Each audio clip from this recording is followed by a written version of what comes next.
Exodus 14. Then the Lord said to Moses, "Tell the Israelites to turn back and encamp near Pi-hahiroth, between Migdol and the sea. They are to encamp by the sea directly opposite Baal-zephon. Pharaoh will think, 'The Israelites are wandering around the land in confusion, hemmed in by the desert.' And I will harden Pharaoh's heart, and he will pursue them. But I will gain glory for myself through Pharaoh and all his army, and the Egyptians will know that I am the Lord." So the Israelites did this. When the king of Egypt was told that the people had fled, Pharaoh and his officials changed their minds about them and said, "What have we done? We have let the Israelites go and have lost their services." So he had his chariot made ready and took his army with him. He took 600 of the best chariots, along with all the other chariots of Egypt, with officers over all of them. The Lord hardened the heart of Pharaoh, king of Egypt, so that he pursued the Israelites who were marching out boldly. The Egyptians, all Pharaoh's horses and chariots, horsemen and troops, pursued the Israelites and overtook them as they camped by the sea near Pi-hahiroth, opposite Baal-zephon. As Pharaoh approached, the Israelites looked up, and there were the Egyptians marching after them.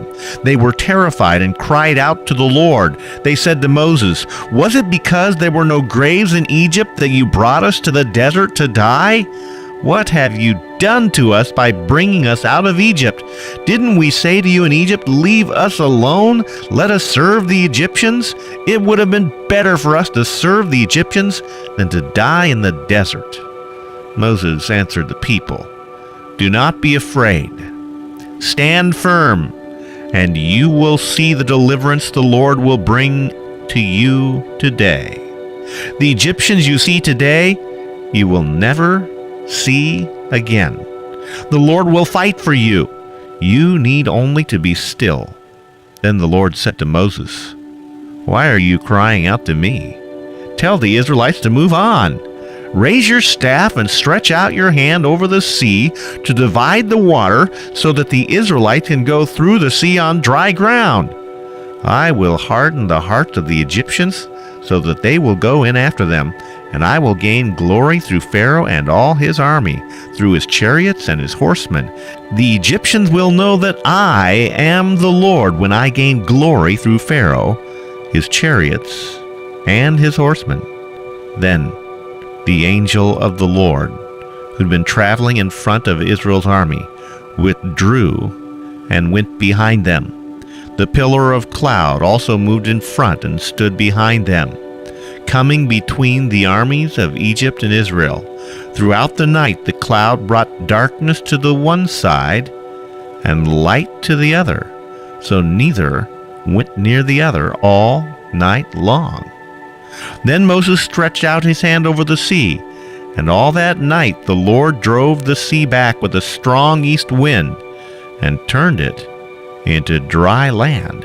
The waters were divided, and the Israelites went through the sea on dry ground with a wall of water on their right and on their left. The Egyptians pursued them, and all Pharaoh's horses and chariots and horsemen followed them into the sea. During the last watch of the night, the Lord looked down from the pillar of fire and cloud at the Egyptian army and threw it into confusion. He made the wheels of their chariots come off, so they had difficulty driving. And the Egyptians said, "Let's get away from the Israelites. The Lord is fighting for them against Egypt." Then the Lord said to Moses, "Stretch out your hand over the sea, so that the waters may flow back over the Egyptian and their chariots and horsemen." Moses stretched out his hand over the sea, and at daybreak the sea went back to its place. The Egyptians were fleeing toward it, and the Lord swept them into the sea. The water flowed back and covered the chariots and horsemen, the entire army of Pharaoh that had followed the Israelites into the sea. Not one of them survived.